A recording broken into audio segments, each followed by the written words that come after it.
Let's now talk about making circle, arc and rectangle, and I'll start with circle. So I'm going to use the circle tool from Sketch tab. So here we have the circle tool, and if you click this arrow you'll see that we have two different ways of making the circle. I'll use the first one and I'll start with the plane. So I'll select front plane, and now let's make the first circle. So I'll use this origin, and using this as a center I'll just make the circle. That's it. You need only these 2 points. Now we have a circle of approximately 32 unit here. You can specify the radius value right now, right here if you want to. For example, I'll type 30 and press enter, and this will change. Or you can also specify this radius value later using the dimension tool. So in this case I'll leave the circle and I'll press escape. Alright, now let's go to the second option. So I'll go to this and I'll select the perimeter circle. Now in this case we need 3 points for making this circle. So I'll just click on first point here.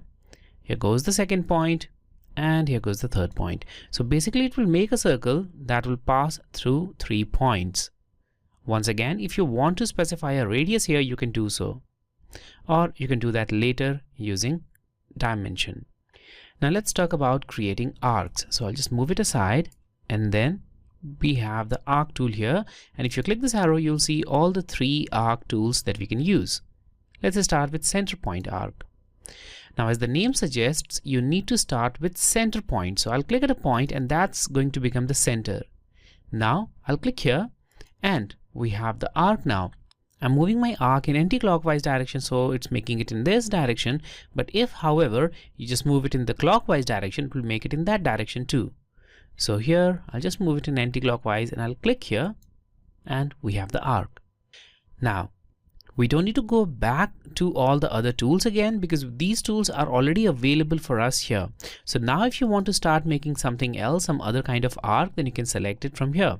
So the second type of arc is tangent arc, and the tangent arc will basically make an arc which is tangent to existing geometry. So for making this arc you need an existing geometry. In this case we already have this arc, and you can use this not only with arc but also with lines and other things. So here I'll just click on this endpoint, and now we'll have a tangent here. Now this arc will remain tangent with the arc that we started with, the arc which we used as a reference, but also you can change that. So in this case, though it is tangent, if I move my cursor back to this point and if I start in this direction, look at this, it will become tangent but now in an opposite way. So if I click now, just look at this and this, they are tangent but now in this direction. So you can change the direction simply by moving your arc. So again, now in this case you can see that it is completely perpendicular to the point where I started this with. So I'll move back here, and when I move it away from that, here it is. Now it's tangent. I'll go to this point again and I'll move here, and again it's tangent. I'll go here and now I'll move it out like this, and it is kind of like perpendicular at that exact point.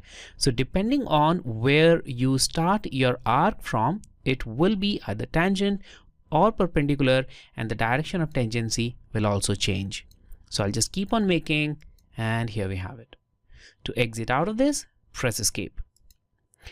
Now finally the third type of arc, which is 3 point, and basically you just need 3 points for this. So the first point, the second point, and the third point somewhere here, and we have got the 3 point arc. Now once again let's move it aside, and let's now talk about rectangles. Now there are several different ways of making rectangle, and if you click this arrow right beside this, you'll see actually 5 different ways, and 4 of these are for rectangle, and the last one is for a parallelogram, which is very similar to rectangle, of course. So I'll start with corner rectangle.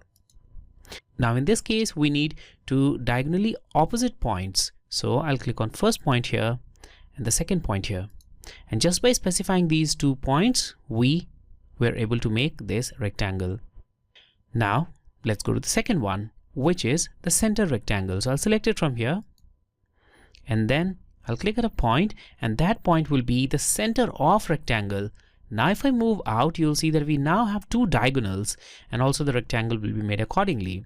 Now the advantage of this rectangle is, well, very basic. In this case, you can use these diagonals as references, and you can even dimension them later using the Smart Dimension tool. All right, let's press escape. Let's see what we have next. 3-point rectangle. So basically you need 3 points for this. So first point, well, I'll just make second point here, then third point here, and we have the 3-point rectangle. So first 2 points will define the direction of your rectangle, and the third point will just specify the height of your rectangle. Then we have 3-point rectangle, but in this case the first point will be the center. So it's kind of like this arc which is made with this diagonal, but it will be made with 3 point instead of 2. So again, maybe I'll just make one here. So first point and second point. Now this point will be along the center of the rectangle. So I'll click here, and now look at this. When I move out, it is basically just making my rectangle using the first point here and the second point right here. Now I just need to specify the third point and it will make the rectangle. And finally, the parallelogram. So in this case, it will make, well, the parallelogram where the opposite sides will be parallel. So the first point, second point, and you can specify the third point to make that parallelogram. And here it is. That's the parallelogram. Opposite sides, they are parallel. And that's how you can create these 3 basic geometries: the circle, arc, and rectangle.